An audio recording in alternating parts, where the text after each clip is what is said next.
Durante los días 13 y 14 de diciembre, Comisiones Obreras Aragón desarrolló su 11º Congreso para la renovación de la dirección de sus estructuras y para la aprobación de sus ponencias con el objetivo de crear una hoja de ruta para el próximo mandato. 154 delegados acudieron a esta importante cita que se desarrolló en un régimen interno de tranquilidad y participación democrática.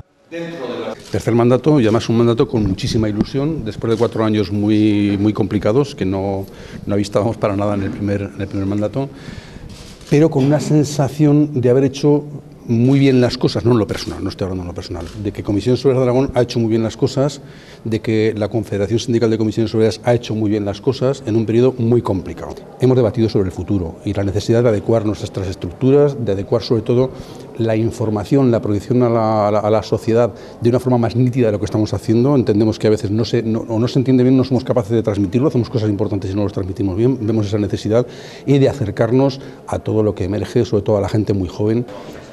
Julián Boy fue reelegido como secretario general de Comisiones Obreras Aragón para los próximos 4 años. En su discurso de investidura comenzó a desgranar cuáles serán las líneas de actuación y mostró su apoyo a la nueva comisión ejecutiva para que entre todos afronten los retos venideros.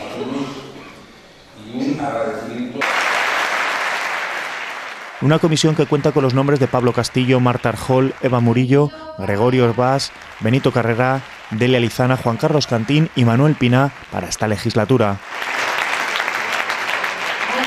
La jornada de clausura del 11º Congreso de Comisiones Obreras Aragón contó con la presencia de numerosas personalidades de la esfera política y sindical, tanto a nivel nacional como autonómico. Entre todas ellas, hay que destacar la visita del secretario general de Comisiones Obreras, Ignacio Fernández Toso. Bueno, lo primero que me gustaría en esta primera comparecencia pública es felicitar a Julián y al equipo de dirección que ha salido elegido en el Congreso. Creo que han hecho un buen trabajo y una buena síntesis, y esto se ha reflejado en la votación en el Congreso. Le quedan 4 años duros y van a empezar ya.